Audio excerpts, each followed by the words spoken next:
Now, amazingly, we're into April already.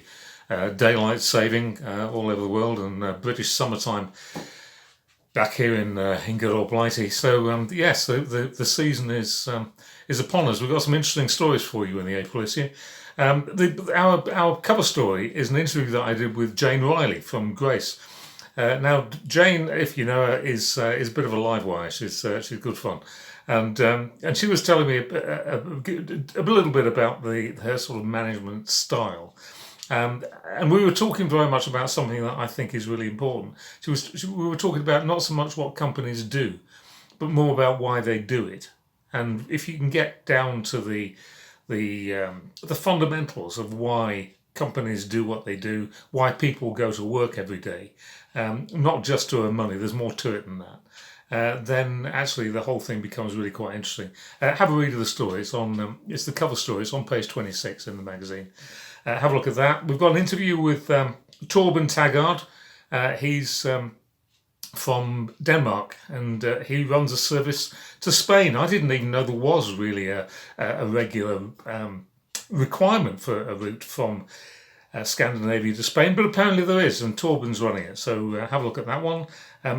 Also, an interesting interview with Ara Coates from Tallinn in Estonia, and I was interested to find out a little bit more about the business of running a moving business in Tallinn and where the business comes from, and I was rather surprised to find out what I did. So I suggest you have a look at that. It was also interesting the comments that he made about the country's proximity to Russia and everything that's going on there too. So have a look at that story. I think you'll find that worth a read.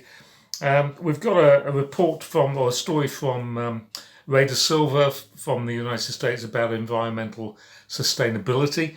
Now, we've talked about this kind of thing before, but this time Ray's coming up with a few practical and sensible suggestions about how you might like to approach it in your business. I've got an interview that I did, or not an interview, a report from a webinar that I did for Omni. And this was all about dealing with wrongdoers. Now, we've been banging on quite a lot in the last year or so about people that don't behave very well in the industry, and I don't mean just individuals, but companies as well that don't necessarily treat their suppliers very well or their staff very well, or whatever. And we did a webinar with Omni about that very thing. And there's a report about what was said and what went on there. I'm sure you find that one interesting too. And that is a story that I know is going to run and run. It just will, or at least I hope it does anyway. I did what I thought was kind of a bit of a fun piece. Interesting as well. I call it Trump via Biden because it's now perfectly clear that the US election in November is going to be fought out by Trump and Biden, assuming that nothing terrible happens to either of them.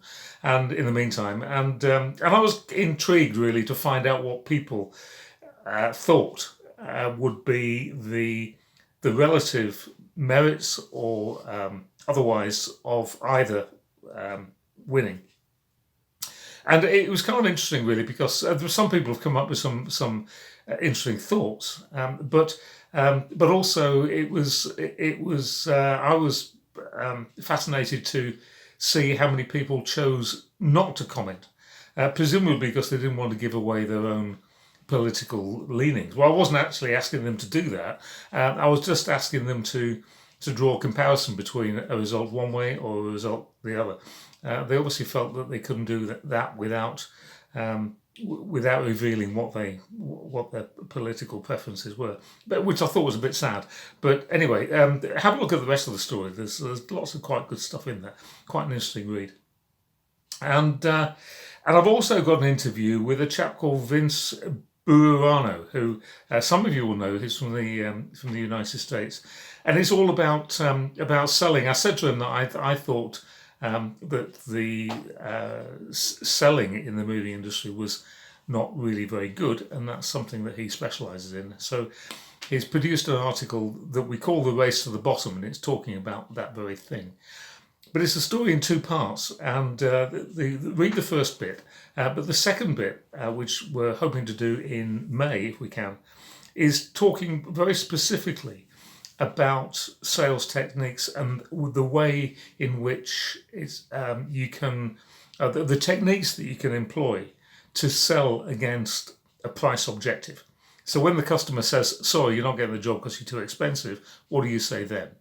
And that's what I'm hoping to be able to bring out next time. The story that we have this time is a lead up to that, and it's talking about the race to the bottom and how we've managed to get ourselves into this situation that we'd probably rather not be in. Anyway, you know more about that than I do, but I hope that you will enjoy reading the magazine as always, and I'll the next time I see you will be probably at one of the conferences, so I'll see you then, if not before. Bye for now.